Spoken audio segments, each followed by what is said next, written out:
Hi friends, welcome to VIP வஸ்னி channel. இன்றைக்கி என்ன பார்க்க போகிறோன்னா, குழந்தைங்களுக்குலாம் பிடிச்ச மாதிரி பிஸ்கெட் வச்சு நம்ம ஐஸ்கிரீம் தான் பார்க்க போகிறோம். இந்த சம்மருக்கு குழு குழுன்னு அப்படியே குழந்தைங்க லைக் பண்ணி சாப்பிடுவாங்க. பெரியவங்களுக்கும் இது ரொம்ப பிடிக்கும். ஈஸியான மெத்தடில் வீட்டில் இருக்க பொருளை வச்சு நம்ம இன்றைக்கி ஐஸ்கிரீம் செய்ய போகிறோம். வாங்க வீடியோஸ்குள்ளே போகலாம். வீடியோஸை ஸ்கிப் பண்ணாமல் லாஸ்ட் வரைக்கும் பாருங்கள். அப்போ தான் நான் எப்படி பண்ணுறேன்னு தெரியும். ஃபஸ்ட் டைம் சேனலில் பார்க்குறவங்களா இருந்தீங்கன்னா சப்ஸ்கிரைப் பட்டனை கொஞ்சம் கிளிக் பண்ணிக்கோங்க. பக்கத்தில் இருக்கிற பெல் ஐக்கானை கிளிக் பண்ணும்போது ஆல்ன்ற ஆப்ஷன் கொடுத்தீங்கன்னா நான் போடுற வீடியோஸ்லாம் ஆன் த ஸ்பாட்டில் வந்து சேரும். வாங்க வீடியோஸ்குள்ளே போகலாம். இன்றைக்கி நான் சாக்கோ பிஸ்கெட்டில் தான் ஐஸ்கிரீம் பண்ணுறதுனால ஒரு பேக்கெட் சாக்கோ பிஸ்கெட் வாங்கியிருக்கேன். சாக்கோ பிஸ்கெட் எல்லாம் நீங்கள் உங்களுக்கு என்ன ஃபேவர் பிஸ்கெட், ஓரியோ பிஸ்கெட் அந்த மாதிரி கூட யூஸ் பண்ணி கூட பண்ணலாம். பிஸ்கெட் மட்டும் தான் நம்ம ஷாப்பில் வாங்கிட்டு நம்ம செய்ய போகிறோம். மற்றபடி நம்ம வீட்டில் எல்லாமே இருக்கிற பொருளை வச்சு தான் நம்ம யூஸ் பண்ணி நம்ம இன்றைக்கி ஐஸ்கிரீம் செய்ய போகிறோம். ஐஸ்கிரீமுக்கு தேவையான இன்க்ரீடியன்ஸ் பார்த்திங்கன்னா பிஸ்கெட், சர்க்கரை, தேவையான அளவுக்கு 1 லிட்டர் பால் எடுத்திருக்கேன். இவ்வளோ தான் இன்க்ரீடியன்ஸு. ஆனால் ஈஸியான மெத்தடில் இன்றைக்கி நம்ம சம்மருக்கு ஏற்ற மாதிரி ஐஸ்கிரீம் செய்ய போகிறோம். எப்படி செய்யலான்றதை வாங்க பார்க்கலாம். இப்போ நம்ம பிஸ்கெட் எடுத்து வச்சுருக்க எல்லாத்தையும் மிக்ஸி ஜாரில் போட்டு நம்ம கிரைண்ட் பண்ணி எடுக்க போகிறோம். அதேமாதிரி சர்க்கரை நான் எடுத்து வச்சுருக்கேன், அதையும் சேர்த்து மிக்ஸி ஜாரில் போட்டு கிரைண்ட் பண்ணிக்கலாம். நைஸாக நம்ம அரைச்சி எடுத்துக்க போகிறோம். பாலில் போட்டு நம்ம திரும்பி நம்ம நல்லா வேக வச்சு நம்ம எடுக்க போகிறோம். நம்ம போட்ட பிஸ்கெட் எல்லாத்தையுமே இல்லை இந்த அளவுக்கு நல்லா ஃபைனாக கிரைண்ட் பண்ணினா உங்களுக்கு கரெக்டாக இருக்கும். ஸோ இப்போ நம்ம ஸ்டவ்வை ஆன் பண்ணிக்குவோம், அடுப்பை பற்ற வச்சுக்குவோம். தேவையான அளவுக்கு ஒரு பேன் வச்சுக்கலாம். நம்ம எடுத்து வச்சுருக்க அந்த பால் எல்லாமே நம்ம சேர்த்துக்க போகிறோம்.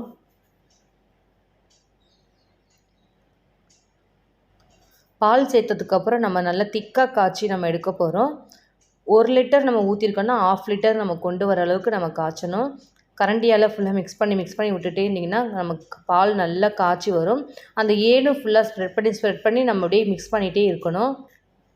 பால் நல்லா கொதிக்க ஆரம்பிச்சிருச்சு. இந்த பாருங்கள், இந்த மாதிரி கரண்டி வச்சு ஃபுல்லாக மிக்ஸ் பண்ணிகிட்டே விட்டு அந்த ஏடை ஃபுல்லாக நம்ம அந்த ஏடை எடுக்காமல் நம்ம அதிலே போட்டு மிக்ஸ் பண்ணிகிட்டே இருக்கணும். நமக்கு எவ்வளோ பால் நமக்கு கொதிச்சு நமக்கு வருதோ அப்போ தான் நமக்கு வந்து ஐஸ்கிரீம் சாப்பிடும்போது நல்லா ஸ்மூத்தியாக நமக்கு இருக்கும். பால் ஆல்மோஸ்ட் நமக்கு கொதிச்சிருச்சு. இப்போ நம்ம ஆல்ரெடி நம்ம வந்து கிரைண்ட் பண்ணி வச்சுருக்க பிஸ்கெட் நம்ம சேர்த்துக்கலாம். பிஸ்கெட் நம்ம ஒரு பக்கம் சேர்க்கும்போது நம்ம இந்த பக்கம் கரண்டியால் ஃபுல்லாக மிக்ஸ் பண்ணிகிட்டே இருக்கணும். ஏன் அப்படின்னா நமக்கு கெட்டிப்பட்டுச்சுன்னா நமக்கு ஃபுல்லாக திர்லி ஆகிடும். ஸோ நமக்கு நல்லா இருக்காது. ஸோ அதனால் ஈக்குவலாக நமக்கு வரணும்னா ஒரு பக்கம் நம்ம அங்கே போட கையை வச்சு ஃபுல்லாக மிக்ஸ் பண்ணிகிட்டே இருந்தீங்கன்னா நமக்கு ஈக்குவலாக நமக்கு பிஸ்கெட் எல்லாமே நமக்கு கரைஞ்சி வந்துடும். இந்த அளவுக்கு நல்லா கரைஞ்சிருச்சு. இப்போ நல்லா கொதிக்க வைக்கணும். அந்த போட்டிருக்க பால் அந்த பிஸ்கெட்டும் நல்லா கொதித்து திக் பேஸ்ட் ஆகிற அளவுக்கு கொதிக்கணும் நமக்கு. நம்ம கரண்டியில் எடுக்கும்போது தெரியணும் உங்களுக்கு. அந்த லிக்விட் பார்த்திங்கன்னா ரொம்ப டார்க்காக இருக்கணும். அந்த மாதிரி எடுத்திங்கன்னா தான் கரெக்டாக இருக்கும். இந்த அளவுக்கு காய்ச்சதுக்கப்புறம் நம்ம அடுப்பை ஆஃப் பண்ணிடலாம். இப்போ நான் வந்து ஒரு பவுல் மாதிரி எடுத்து நம்ம அதில் காய்ச்சின எல்லாத்தையும் நம்ம சேர்க்க போகிறோம். ஃப்ரிட்ஜில் ஒரு 2 ஹவர்ஸ்க்கு நம்ம இதை ஃப்ரீசரில் போட்டு நம்ம வைக்க போகிறோம். ஃப்ரீசரில் 2 ஹவர்ஸ் வச்சதுக்கப்புறம் திரும்பி நம்ம மிக்சியில் போட்டு நம்ம லைட்டாக கிரைண்ட் பண்ணி நம்ம எடுக்க போகிறோம். இப்போ ஃபஸ்ட்டு நம்ம வந்து 2 ஹவர்ஸ் மட்டும் போட்டுக்குவோம். இந்த மாதிரி பண்ணிங்கன்னா தான் நமக்கு ஐஸ்கிரீம் சாப்பிடும்போது நல்லா ஸ்மூத்தியாக நல்லாயிருக்கும். ஷாப்பில் பார்த்திங்கன்னா இந்த மாதிரி பிளாஸ்டிக் கவர் இருக்கும். இந்த கவர் வாங்கிட்டு வந்து அந்த ஐஸ்கிரீமை ஃபுல்லாக நம்ம க்ளோஸ் பண்ணிடணும். ஆற வச்சு ஊற்றி ஃப்ரிட்ஜில் வைங்க, அப்போ தான் கரெக்டாக இருக்கும். சூட்டில் பண்ண வேண்டாம். நான் கொஞ்சம் ஆற வச்சுட்டு நான் அதுக்கப்புறம் தான் நான் வைக்கிறேன். ஸோ பிளாஸ்டிக் கவர் ஃபுல்லாக நம்ம ஈவனாக நம்ம க்ளோஸ் பண்ணதுக்கப்புறம் அது மேலே நம்ம க்ளோஸ் பண்ணுற அந்த கண்டெய்னரை போட்டு நம்ம க்ளோஸ் பண்ணி நம்ம ஃப்ரீசரில் வைக்க போகிறோம்.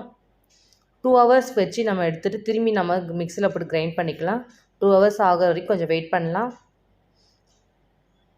ஃப்ரிட்ஜில் நம்ம கொண்டு வந்து வச்சாச்சு. இப்போ நம்ம ஃப்ரிட்ஜையை க்ளோஸ் பண்ணிவிட்டு 2 ஹவர்ஸ் வரைக்கும் வெயிட் பண்ணலாம். 2 ஹவர்ஸ் கிட்ட ஆகிடுச்சு. நம்ம இப்போ ஓப்பன் பண்ணி பார்க்கலாம்.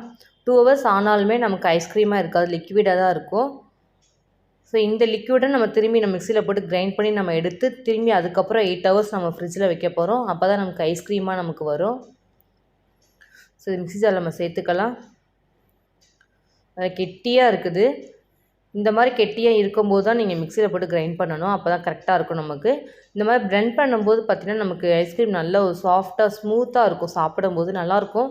கடையில் நம்ம சாப்பிட்ற மாதிரியே நமக்கு டேஸ்ட்டு கிடைக்கும் அப்போ தான். ஸோ இந்த மாதிரி நம்ம பிளெண்ட் பண்ணியாச்சு எல்லாத்தையுமே. இப்போ நம்ம மிக்ஸ் பண்ணி வச்சுருக்க நம்ம ஐஸ்கிரீமை ஃபுல்லாத்தையும் நம்ம கிளாஸில் சேர்த்துக்க போகிறேன். உங்கள்கிட்ட வந்து குல்ஃபி மோடு எதாவது இருந்துச்சுன்னா நீங்கள் அதில் சேர்த்துக்கோங்க. நான் கிளாஸ்லேயே நான் செய்ய போகிறேன். நான் ஆல்ரெடி வந்து கொஞ்சம் பிஸ்கெட் துண்டுலாம் கொஞ்சம் எடுத்து வச்சுருந்தேன் பவுடரு.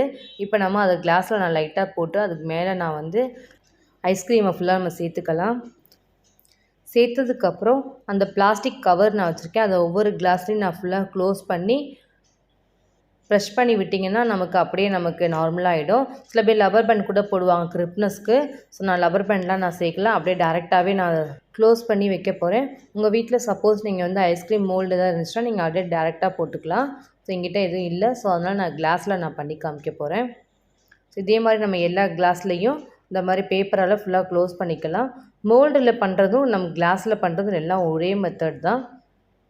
ஆனால் கிளாஸ் கொஞ்சம் ஈஸியாகவே நமக்கு கம்ஃபர்டபுளாக இருக்கும். ஐஸ்கிரீம் குச்சி நம்ம அங்கே வந்து நம்ம இன்சர்ட் பண்ணணும். ஸோ அதனால் நம்ம கத்தியால் லைட்டாக நம்ம கோடு போட்டுக்கலாம் அந்த கிளாஸுக்கு மேலே. இப்போ நம்ம ஐஸ்கிரீம் குச்சியை நம்ம வந்து ஒவ்வொரு அந்த ஹோல்ஸ்லேயும் நம்ம உள்ளே வச்சுக்கலாம். மீதி இருக்கிற நம்ம ஐஸ்கிரீம் எல்லாத்தையும் நம்ம அதே ஒரு பவுலில் நம்ம சேர்த்துட்டு, இதையும் பிளாஸ்டிக்காக நம்ம ஆல்ரெடி நம்ம யூஸ் பண்ண அந்த பேப்பரை ஃபுல்லாக போட்டு நம்ம அந்த மூடியை போட்டு க்ளோஸ் பண்ணி நம்ம ஃப்ரீசரில் 8 ஹவர்ஸ்க்கு மினிமம் வைக்கணும். நான் வந்து பிஸ்கெட் பவுடர் கொஞ்சம் எடுத்து வச்சுருக்கேன். இப்போ நான் அது மேலே கொஞ்சம் லைட்டாக சேர்த்துக்க போகிறேன். சாப்பிடும்போது நல்லாயிருக்கும், கொஞ்சம் பிஸ்கெட்டோட ஃப்ளேவர் நமக்கு இறங்கி. ஸோ அதனால் நான் எடுத்து வச்சுருக்கேன். இந்த பிளாஸ்டிக் பேப்பரை நம்ம திரும்பவும் நம்ம அது மேலே க்ளோஸ் பண்ணிவிட்டு அதோட மூடியை போட்டு நம்ம டைட்டாக போட்டு க்ளோஸ் பண்ணி எடுத்துட்டோம்னா நமக்கு ஐஸ்கிரீம் தூக்கி நம்ம அப்படியே ஃப்ரீசரில் வைக்க போகிறோம்.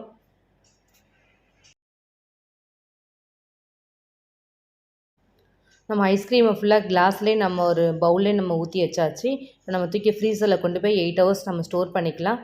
8 ஹவர்ஸ் வர வரைக்கும் கண்டிப்பாக வெயிட் பண்ணிங்கன்னா தான் நமக்கு ஐஸ்கிரீம் சூப்பராக ரெடியாகி வரும். ஸோ அதனால் ஒரு 8 ஹவர்ஸ் நம்ம வெயிட் பண்ணியே ஆகணும். ஸோ 8 ஹவர்ஸ் கிட்ட அவன் வெயிட் பண்ணி நம்ம பார்க்கலாம். 8 ஹவர்ஸ் கிட்ட ஆகிடுச்சு. இங்கே பாருங்கள், ஐஸ்கிரீம் ஃபுல்லாக நமக்கு ரெடி ஆகிடுச்சு. நான் ஓப்பன் பண்ணி காமிக்கிறேன். ஃபஸ்ட் நம்ம ஐஸ்கிரீம் மேலே இருக்க அந்த பேப்பரை ஃபுல்லாக நம்ம எல்லாத்தையும் எடுத்துடலாம். எடுத்ததுக்கப்புறம் உங்களுக்கு ஐஸ்கிரீம் உடனடியாக வேணும் அப்படின்னா இந்த மாதிரி ஒரு வாட்டரில் நம்ம வந்து கிளாஸை தூக்கி வச்சிங்கன்னா கொஞ்சம் நமக்கு மெல்ட் ஆகி நமக்கு ஃப்ரீயாக வந்துடும். ஐஸ்கிரீம் எடுக்கிறதுக்கு ஈஸியாக வந்துடும். இல்லை உங்களுக்கு டக்குன்னு வேணும் அப்படின்னா இந்த மாதிரி கிளாஸை வந்து 2 கையில் ஃபுல்லாக அழுத்தம் கொடுத்து ஸ்ப்ரெட் பண்ணிங்கன்னா ஈஸியாக உங்களுக்கு ஐஸ்கிரீம் அப்படியே நமக்கு வந்துடும். ஸோ இந்த 2 மெத்தடில் நீங்கள் எப்படி வேணாலும் ட்ரை பண்ணலாம். ரெண்டுமே ஈஸியான மெத்தட் தான் நமக்கு ஐஸ்கிரீம் வரதுக்கு. பாருங்கள், ஐஸ்கிரீம் நமக்கு வந்துருச்சு, சூப்பராக ரெடி ஆகிடுச்சு. பிஸ்கெட்டில் குல்ஃபி ஐஸ் ரெடி ஆகிடுச்சு. சாப்பிட பாருங்களேன், செம்மையாக இருக்கும் டேஸ்ட்டு. ஸோ இதேமாதிரி நம்ம இருக்கிற எல்லா ஐஸ்கிரீம் நம்ம எடுத்துக்க போகிறோம். கிளாஸை வச்சு நமக்கு வந்து பிஸ்கெட் ஐஸ்கிரீம் ரெடி ஆகிடுச்சு. அதே மாதிரி நான் பவுலில் ஊற்றி நான் ஃப்ரீசரில் வச்சுருப்பேன். அதை நான் ஸ்கூப்பி ஐஸ்கிரீம் மாதிரி நான் ஸ்பூன் போட்டு நான் எடுத்து வச்சுருக்கேன். சூப்பராக இருக்கும் இதோட டேஸ்ட்டுமே. இன்றைக்கி என்னோடய ஸ்டைலில் உங்களுக்கு நான் பிஸ்கெட்டை வச்சு டேஸ்ட்டான குழந்தைங்கள்லேருந்து பெரியவங்க வரைக்கும் சாப்பிடக்கூடிய ஐஸ்கிரீம் எப்படி பண்ணலான்னு செஞ்சு காமிச்சிருக்கேன். நீங்களும் இதே மாதிரி உங்கள் வீட்டில் ட்ரை பண்ணி பார்த்துட்டு டேஸ்ட் எப்படி இருந்துச்சுன்னு கமெண்ட் பண்ணுங்கள், லைக் பண்ணுங்கள், ஷேர் பண்ணுங்கள், சப்ஸ்கிரைப் பண்ணுங்கள். பக்கத்தில் இருக்கிற பெல் ஐக்கானை கிளிக் பண்ணிவிடுங்க. Thank you friends.